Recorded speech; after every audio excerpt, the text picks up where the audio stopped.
जो आपको heterotrophic mode of nutrition का एग्जांपल पढ़ना है वो ह्यूमन बीइंग का पढ़ना है। तो हमारा जो टॉपिक हो जाएगा वो क्या है, न्यूट्रिशन इन ह्यूमंस।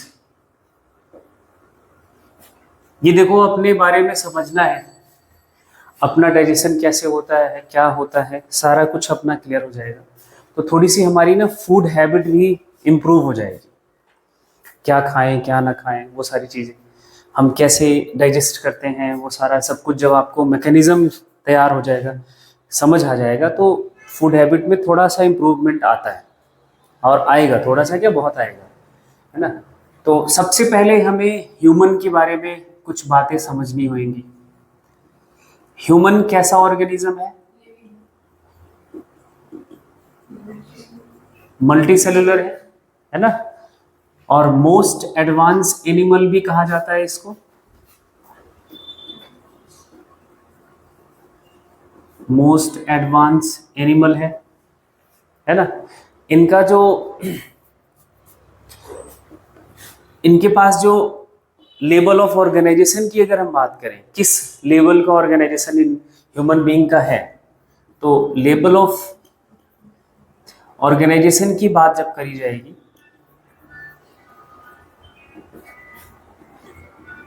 तो इनका जो लेवल ऑफ, हमारा आपका लेवल ऑफ ऑर्गेनाइजेशन है, that is a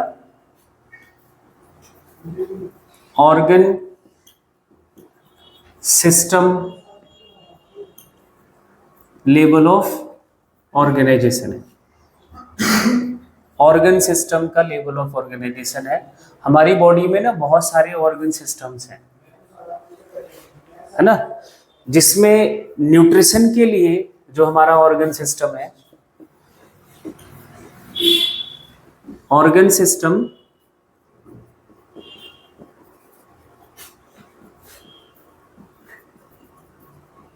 responsible for nutrition. हाँ, तो आपका कौन सा नाम आता है? तो डाइजेस्टिव सिस्टम का हम नाम बोलते हैं, डाइजेस्टिव सिस्टम। ये डाइजेस्टिव सिस्टम ही अपन को एक्चुअली समझना है, ठीक है। जब कोई हम सिस्टम की बात करते हैं, that means that is consist of different organs, बहुत सारे ऑर्गन से वो ऑर्गन सिस्टम बना होता है। अब इसी के साथ ह्यूमन बीइंग के मोड ऑफ न्यूट्रिशन की अगर हम बात करें तो कौन सा मोड है, मोड ऑफ न्यूट्रिशन कौन सा है, बोलो भाई। हेट्रोट्रॉफिक है। अरे एग्जाम्पल ही हेट्रोट्रॉफिक का पढ़ रहे हो भाई। हेट्रोट्रॉफिक है, और हेट्रोट्रॉफिक में भी कौन सा, होलोजोइक है। तो ये बात बताने की जरूरत नहीं है, इंजेशन डाइजेशन ये सारा स्टेप्स में ये holozoic mode of nutrition complete होगा। अब एक्चुअली अपन को समझना है, हाँ, उसके साथ साथ एक और बात समझनी है।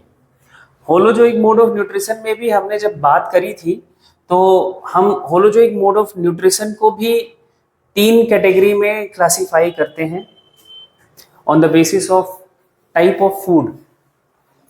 कौन कौन सा? Herbivores, carnivores and omnivores.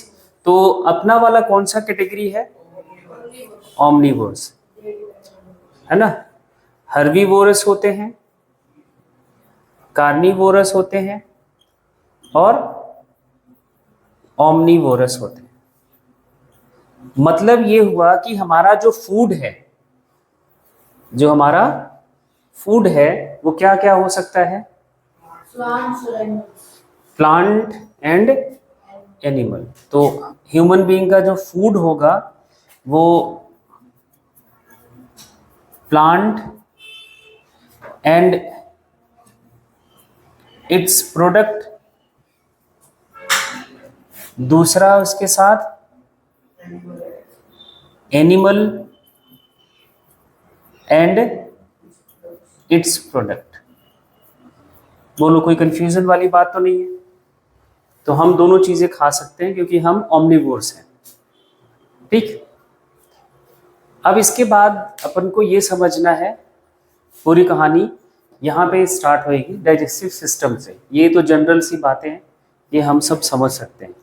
अब इसको बताने की जरूरत नहीं है, plant and plant products, animal and animal products, flash भी खा सकते हैं, तो गेहूं, चावल, दाल, सब्जी, फल, ये सब भी खा सकते हैं और खाते भी हैं, है नहीं। तो हेडिंग बना लो, digestive system of human being. पहले डाइजेस्टिव सिस्टम समझ लोगे पूरा। डाइजेस्टिव सिस्टम जब आपको समझ आ जाएगा तो फिर हम न्यूट्रिशन का मैकेनिज्म समझेंगे, और न्यूट्रिशन का मैकेनिज्म बहुत ही इजी है, लेकिन हाँ, मैकेनिज्म तभी समझ आएगा जब तुम्हें डाइजेस्टिव सिस्टम बिल्कुल क्लियर होगा। अगर डाइजेस्टिव सिस्टम नहीं समझ आया तो फिर मैकेनिज्म नहीं समझ आएगा। हेडिंग बनाओ, digestive system of human being. एक ये सिस्टम है, that means it comprises different organs, ये कई ऑर्गन से मिलकर बना होगा। तो इस सिस्टम के ऑर्गन्स का नाम बताओ फटाफट, जितना आप जानते हो, है ना। और बिल्कुल, चलो इस डाइजेस्टिव सिस्टम को हम यहाँ पे बनाते हैं। हम पूरे डाइजेस्टिव सिस्टम की जब बात करते हैं तो दो स्ट्रक्चर से बना है ये पूरा सिस्टम एक्चुअली। पहला एलिमेंट्री कैनाल, दूसरा आप लिख लो डाइजेस्टिव ग्लैंड्स।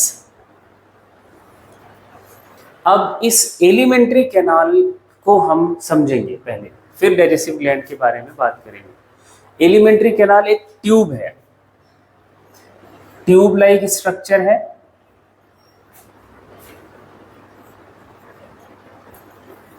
एंड इनके पास दोनों ओपनिंग्स हैं, दो ओपनिंग्स हैं, है ना, एक स्टार्टिंग और एक लास्ट।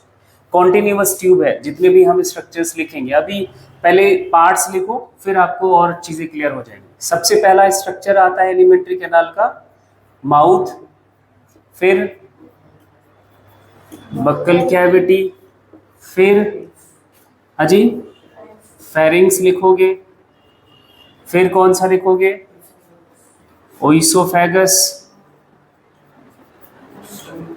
सोफेगस के बाद स्टमक, स्टमक के बाद इंटेस्टाइन। इंटेस्टाइन के दो पार्ट्स हम लिखेंगे, पहला small intestine and large intestine. Intestine को दो हिस्सों में हम डिवाइड करते हैं, ठीक। और इसी के साथ जो हमारे डाइजेस्टिव ग्लैंड्स हैं वो कौन कौन से हैं, वो ग्लैंड्स के नाम यहाँ पे लिखो।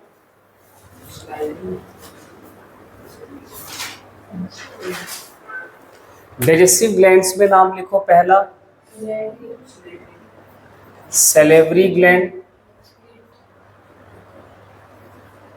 फिर दूसरा ग्लैंड आता है आपका लीवर, फिर पैंक्रियास। ये हमारे एसोसिएटेड डाइजेस्टिव ग्लैंड्स हैं, ये तीन। यहाँ पे सिर्फ डाइजेस्टिव ग्लैंड मत लिखना, एसोसिएटेड डाइजेस्टिव ग्लैंड्स। इनके अलावा और भी जो ग्लैंड्स हैं वो अपन हम बाद में बात करेंगे, जो इंटेस्टाइन की वॉल में ही है, उसको हम बोलते हैं इंटेस्टाइनल ग्लैंड। वो इंटेस्टाइनल ग्लैंड और वो एलिमेंट्री कैनाल की वॉल में ही है ना। एलिमेंट्री कैनाल में की वॉल में दो तरह की ग्लैंड्स हैं, एक आपकी आ जाती है गैस्ट्रिक ग्लैंड, दूसरी ग्लैंड है इंटेस्टाइनल ग्लैंड, ठीक। और जब एसोसिएटेड डाइजेस्टिव ग्लैंड की बात की जाए तो ये तीन नाम लिखेंगे। इसका मतलब क्या है वो हम सब समझेंगे, बट अभी आपको ये पूरा चार्ट बना लो और इन इतने पूरे स्ट्रक्चर को पहले समझना है, पढ़ना है, फिर हम मैकेनिज्म पे चलेंगे।